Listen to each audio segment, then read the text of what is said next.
Welcome to S&S Contractings. Today we're going to do cooking with S&S, and we will be making mozzarella sticks. Alright, well, I'm going to read a recipe. I don't do everything it's called in the recipe. I do things a little bit differently most of the time. And I wrote down some other notes about what you can change. This is one of the recipes we used to do in one of the restaurants I used to manage. Yeah, I have had other places we did a little bit differently, but it's all about the same basic concept. Okay, so it calls for 2 large beaten eggs, a 1/4 cup of water, which to me that's optional.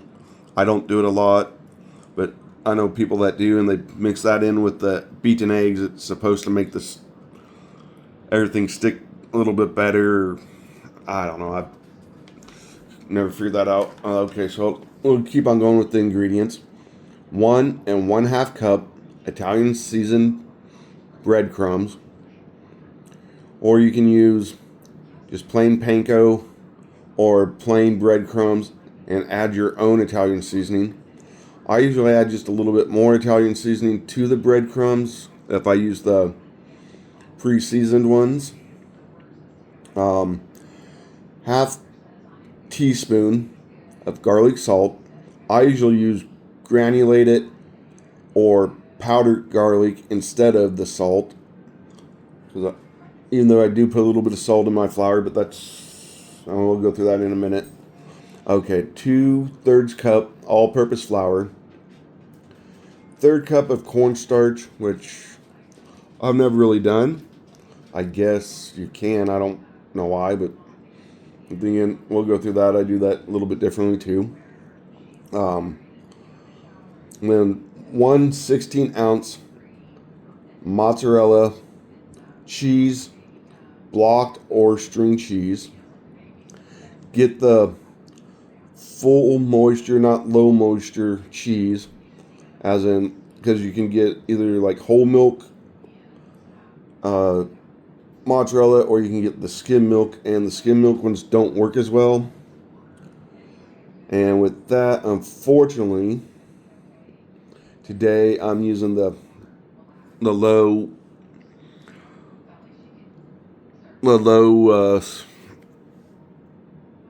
moisture. I picked up the wrong package, and the cheese that I'm using is going to be a little bit different. It's actually half mozzarella, half cheddar. And with the block, you can take and you cut it into slices, but don't go over a 1/4 inch thick on your slices all the way around. Okay, and then some of the other stuff we'll go through. Okay, well, I'll go through when I do the video with the corn starch and everything, or not the corn starch, but the flour. I'll go through that a little bit, and that's kind of where I change up stuff, and we'll talk about that. But we'll go on and talk about and then after you get them all made up, and we'll talk about that again later, but you freeze them for at least an hour. You can go ahead and drop them right in if you already got everything warmed up, but to me it's better if you freeze it for at least an hour beforehand. They just seem to cook better, and the cheese for some reason melts a little bit better. Okay. If you're going to do it in oil, as if you have a deep fat fryer, or if you're going to do it in a pot, you use your either vegetable or corn oil, or I like to use ghee a lot of the times, but I couldn't afford it this time, so we're using just actually I have a choice between both. I have a choice between both corn or vegetable oil. I try to stay away from the seed oils, but it does work. It's not as healthy for you using the corn oil, and but that's what I'm using today. Okay, so with that, get your oil in between 350 and 365. It depends on who you talk to. And you cook that for a minute to a minute and a half or until golden brown. Okay, so yeah, 350. And depending on the size of your pot or that you're using or your fryer, only do like 2 to 4, depending on, like I said, the sticks at a time, or else they'll stick together and it'll be a mess. Now, if you're in a restaurant scenario, that's different. You can do larger quantities because you have the bigger basket and all that. All right. If you're going to bake them, you can bake them at 415 degrees Fahrenheit for 10 to 15 minutes. Go ahead and preheat your oven to 415. Line a baking sheet with either parchment paper or aluminum foil. Spray cooking lightly with cooking oil. Place your sticks at least 1 inch apart. Some people say you spray those again when you do that. Others don't. That's optional for you to do. And then you bake 10 to 15 minutes. They won't be as dark as if you deep fried them, but they will still come out as that cold golden brown. I like to flip them through, and it might take a little bit longer, a little bit less than the 10 to 15. Again, that kind of depends on with your equipment and everything. Okay, and now air fryer, if you want to do it with air fryer, and once again, your times and temperature may change a little bit, and it depends on what kind of air fryer you have. There's so many different ones out there now, but this is just one example of how to use the air fryer. Is you preheat your fryer to 390 degrees. Like I said, it depends on your air fryer and how it cooks, because it could differ, but usually about 390. I still usually do about 350 and just cook a little bit longer, but then you spray your if you have one of the ones that has the pull-out basket, you can kind of spray the inside of the basket with a light cooking spray. Add sticks and lightly spray the sticks with cooking spray for 6 to 8 minutes. Tossing or flipping them over about halfway through. And again, once I said, adjust for your fryer as needed. Same with the oven and the oil. And going back to the oil, if you're doing oil, it's best if you have a thermometer that you can put on the side of your pan that's touching the grease, and just make sure your grease stays at 350 to 365, and you want to keep it almost constant.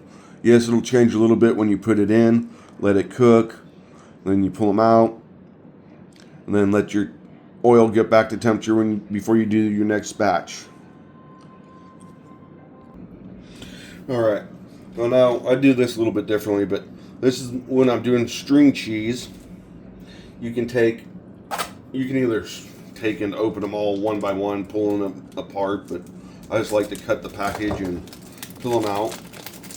Like I said, I got a cheddar and mozzarella mix on this one, and I picked up the wrong one. I picked up the low moisture, unfortunately, but it's going to be what it is.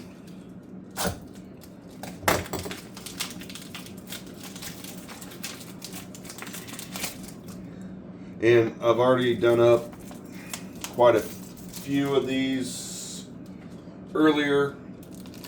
I don't know if you can see this, but I kept a couple back just so I can demonstrate on how to do or what I'm doing here. And I also forgot to mention earlier when we were talking about the cheese, if you get the block or the string cheese, but you can also get the softer mozzarella. That's and use that, but it's a little bit of a different technique that you have to use because it's like it's a little bit harder to get it to bread, but it'll still work. And sometimes it's better because it's a little bit gooier, but it's still a good. I don't know. I prefer either the block cheese or the string cheese. String cheese is kind of cheating, but it makes it a lot easier and a lot faster than sitting there cutting your block and then cutting it down again and just getting it all to the same correct size. The string cheese, you pretty much already have everything. It's all going to be about the same size. It's going to be the same dimension all the way around, whatnot. Okay, and then this pack, I don't know, it's strange. It's had a little bit different sizes and lengths on the string cheese, so doing a little. Some of them were the same than others were totally long, short, but so what I'm trying to do here is line everything up so it's at least even on one end.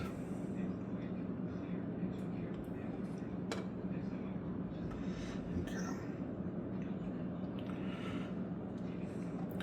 What I usually do is once everything's even, I'll come through and just kind of cut off the ends of the others. Sometimes I don't, but right now just try to keep everything universal and about the same size to make it easier for later on. Now you can either eat this, oops, or throw it away like I just did accidentally onto the floor, or give it to your puppies or your kids. And then you find about center of your string cheese and you cut them in half, just like that. And then you'll take it over to your pan, or if you're just doing a few at a time, you don't even have to do them out like this, but I do it out like this. That way I have everything right here and I'm ready to go for once I get everything else set up. And voila. Okay. And we're going to set these over to the side. Actually, Going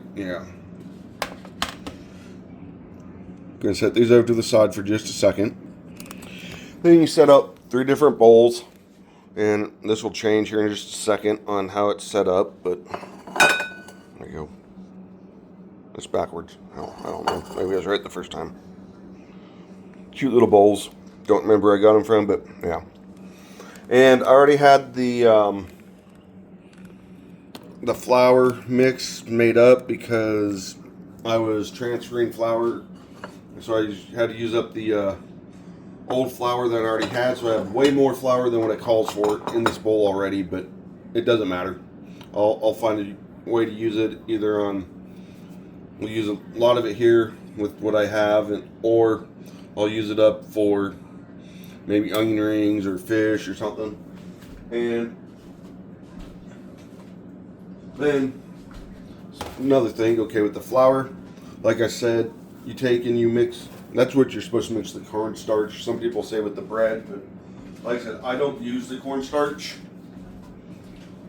And okay, like with the all-purpose flour here, I take that and I mix it. Usually mix it with cornmeal, but I forgot to grab cornmeal. But I had some fish fry here at the house, so I added that to it and mixed it until it was about the same, to the right consistency. And then I added a little bit of salt.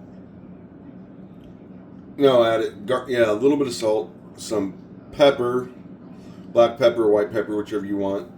Can't really see the pepper in there. And I added a granulated garlic into it. I can't remember if I used granulated or powdered, but so that's all mixed together. The flour, the fish fry, or cornmeal, as I like to use. And then you take, there's that there, so we'll set that one to the side. Like I said, that one was already made.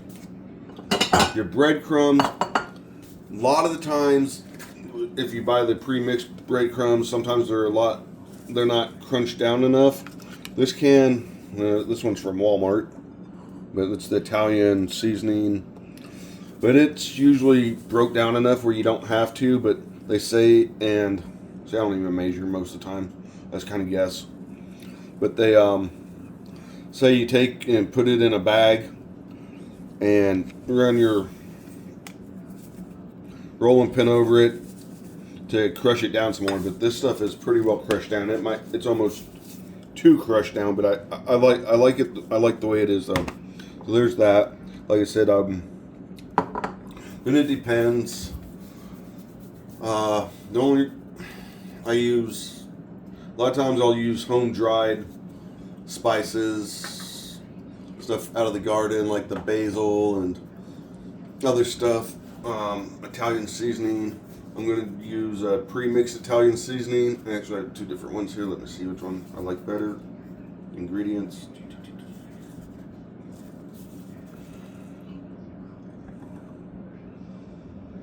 Yeah, it looks like they're both about the same.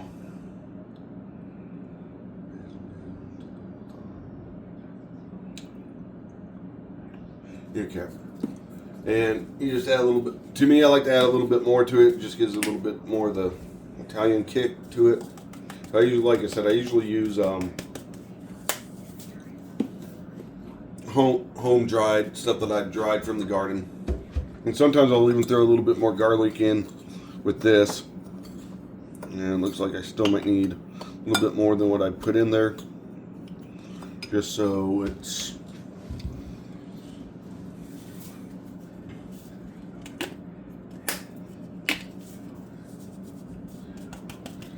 Or you could do it a different way, like I said, with the plain. If you wanted, a lot of people, I've seen people do put crushed red peppers in there. I've seen people make up their own little, like make it into a Mexican flavored, or use like cumin and chili powder and stuff like that. It's all just kind of what you prefer, but for more of the traditional ones, you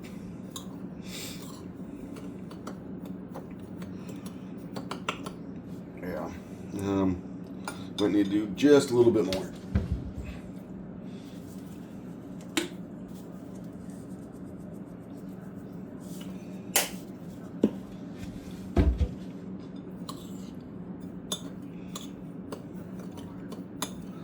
Yeah, it looks about right. It could, I don't know. It's just kind of, you just kind of have to eyeball it. Like I said, sometimes the breadcrumbs come out just right, and other times, or the mixture comes out just right, and other times I like to add a little bit more. It just kind of depends on what's going on. And always make sure you have yourself a drink when you're doing cooking, but drink responsibly, because you don't want to hurt yourself or burn anything. All right, now, I don't know, I might try the water. I don't know. Get that one more. And this, okay, we'll do the egg up here just a second.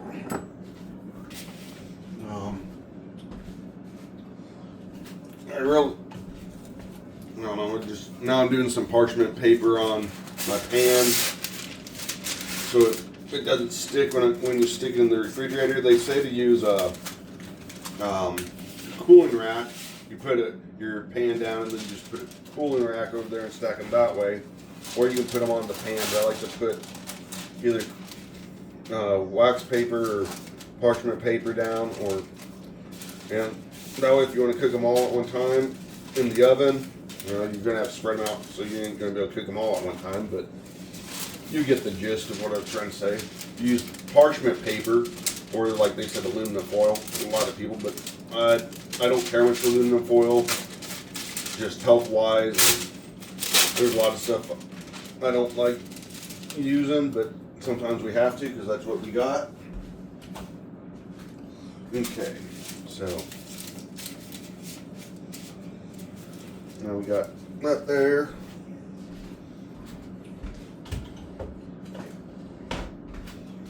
Sorry about that. I'm cutting off the parchment paper a little. I got a little bit too much, so I'm cutting it down so it fits on the pan correctly. I'd always rather go a little bit over and cut it off because it's easier to cut it off than it is to try to add more to your pan. Same with aluminum foil. Or whatever else you're trying to use. But for free, yeah. Okay, so here's that done. Okay, so let's see. And your setup's going to start with your flour, and then it'll be your egg, and then your planko or your breadcrumbs or whatever you want to call them. So let's see here. Find me a couple good sized eggs. These are farm raised eggs. Well, I guess most chicken eggs are, never mind, but these are fresh eggs from the farm. So I need to wash it before I crack them just to be on the safe side. And I might have to do, okay. Looks like I've used most of my big ones already, so I might have to do 3 instead of 2. I'll just have to look at it and see what it looks like.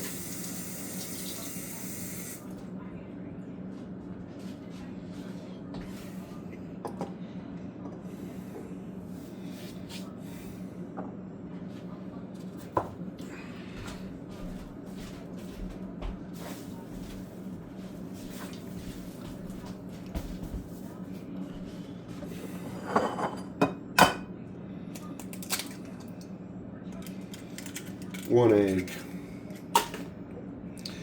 Now, I've known people, one of the restaurants we worked at, we used just a little bit of milk instead of water in there, but to me that makes it almost too, I'm not quite sure what the right word, it's almost more like doing a French toast instead of making eggs, a dip for your breading stuff like fish and all that. So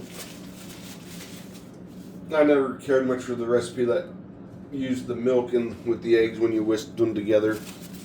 And I'm going to take, watch out for your knife.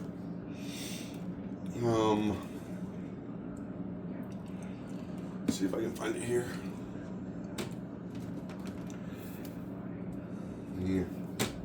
Okay, now we're just going to do the egg. I was going to add some spice to it, but we're not going to.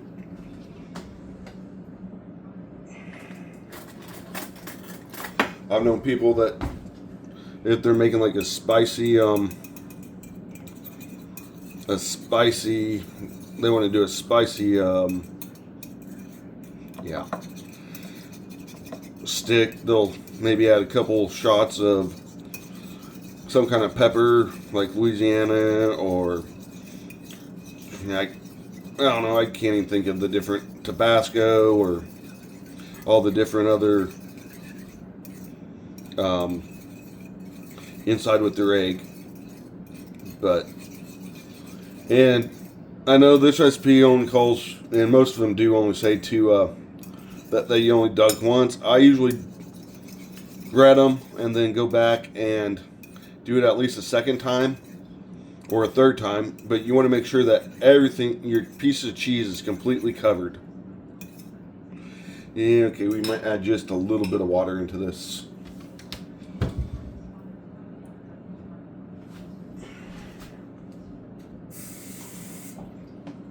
I'm not using as much as, actually, okay, maybe I will. We'll see. Start with little, so you can always add more. You can't take it out. Yeah, okay. With the fresh eggs, yeah, you might need to use the water because your eggs are a little bit thicker, so it'll make it easier to dip when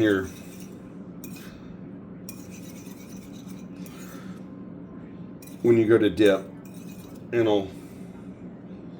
So yeah, just a little bit more there. Okay. Yeah. That was a 4th cup complete total, so I wasn't trying for it. I just happened to fill it up to that line, not even looking at it. Yeah, that looks about right. I might have got just a little bit too much water in there, but it is what it is, and it'll still work. Okay, so we got our egg here. We got our breadcrumbs here.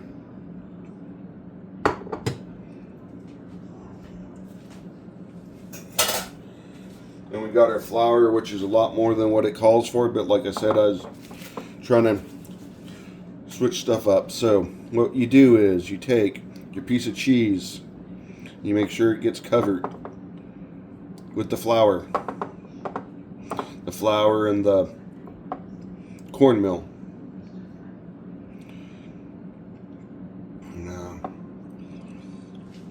And then you dip it in your egg, drench it in your egg.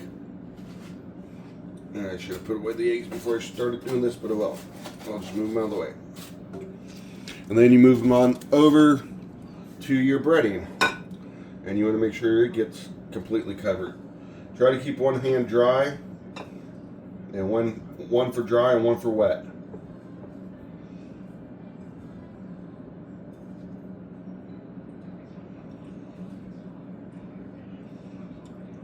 As you can see, this is not, it's covered, but it's not completely covered. So what I'll do is, I just took a lot of it off too when I picked up with the wrong hand. I'll go ahead and set it over there to the side, do a couple more up all at one time. And then I'll go back and, see, and this is another reason why you want and when I pre-cut these, I should have sealed them back up so they would have stayed more moist. So it's not, the flour and cornstarch and other seasons aren't sticking as well. Well, that's something else. I usually put a little bit of pepper in with the breadcrumbs also, but I forgot. So, and yeah, I'd let that sit probably too long in the egg, but hopefully I'm getting all this on here. Okay. And then, come over here and roll it around, get your breadcrumbs on it. Or something else I used to do back in the restaurant back in the day was we would have little containers, and it was filled with with your seasoning and everything, and you're just with the lid on it, and you could take and you could shake it all. You could do 5 or 6 amount of time shaking them. I might have to dip my. So you're not supposed to dip it before you do the flour, but I might have to because they're not moist enough. It just.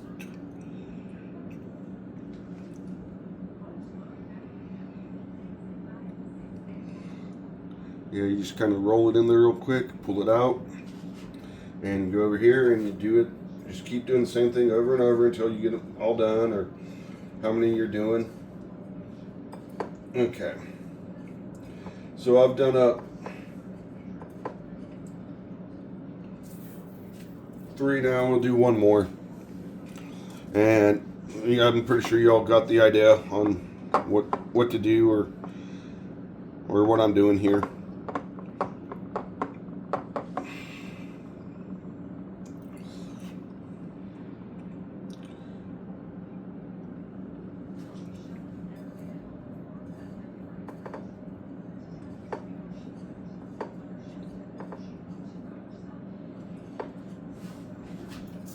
Okay, so now we got 4 of them done. Now, so we're going to go back. Here, there we go. Here's what they kind of look like. And sometimes the bigger breadcrumb is better, but I don't know. Let's see, I'm trying to get it where you can see it. Okay, there we go. Now what I'm going to do is go back, put more flour on again. Make sure you get all the sides. Dip it through the egg again.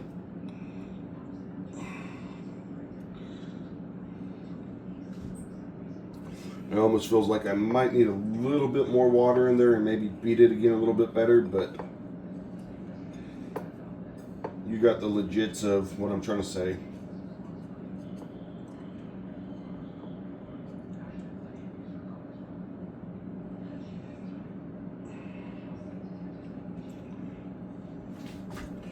Yeah, it looks like we're probably going to have to do it a third time with these.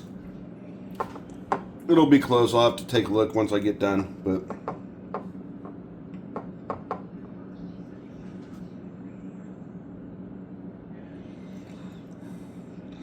and some people say not to do the flour a second time, but to me, it just makes sense. It gives it that flavor, plus it gives it more of a, I don't know, texture. But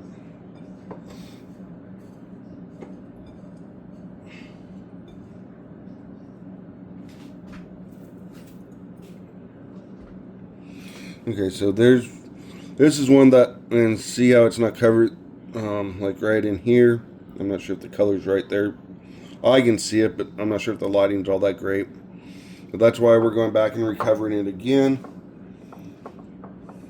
And you just keep doing it until you can't see the cheese, and you want to make sure all parts of the cheese are covered.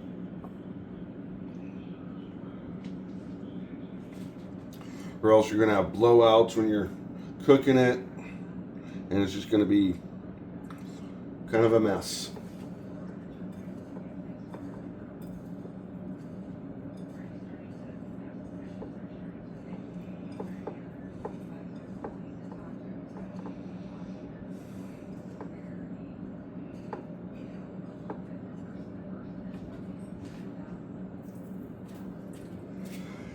And you don't have to cut them in half like I did. And a lot of times it seems like the string cheese I get is longer than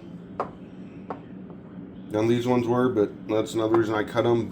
But it is what it is, and life will go on. And this way you get more.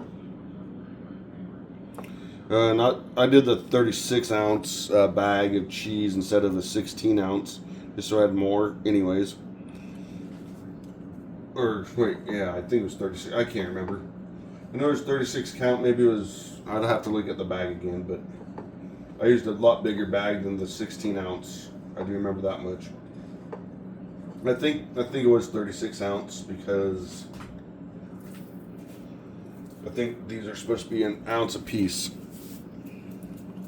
All right, and then like I said, once you get them recovered, I'm probably gonna go back and redip these a third time, just looking at it. I'll let them sit there for a minute and let them dry just to see what it looks like. And then I will figure out if I want to redip them again, rebread them. Sometimes it might take 4 or 5 times, it just depends. But once you get them all done, once you get them all breaded up and everything, yeah, they look a little bit nasty right now, but I'll clean all that up some and redo everything. But once you get everything done, you freeze these for at least an hour. Like I said, you can go ahead and just pop them right in if you have it ready. If you don't have your oil or your oven or whatnot already ready, you can put them in just put them in the freezer or the refrigerator, but for 5-10 minutes right before you do it, as soon as you get it done. But if you put it in for an hour, to me it seems like it just cooks better. All right, we'll talk soon, and I'll do up maybe I'll try to do up cook them up for you and show you what they look like.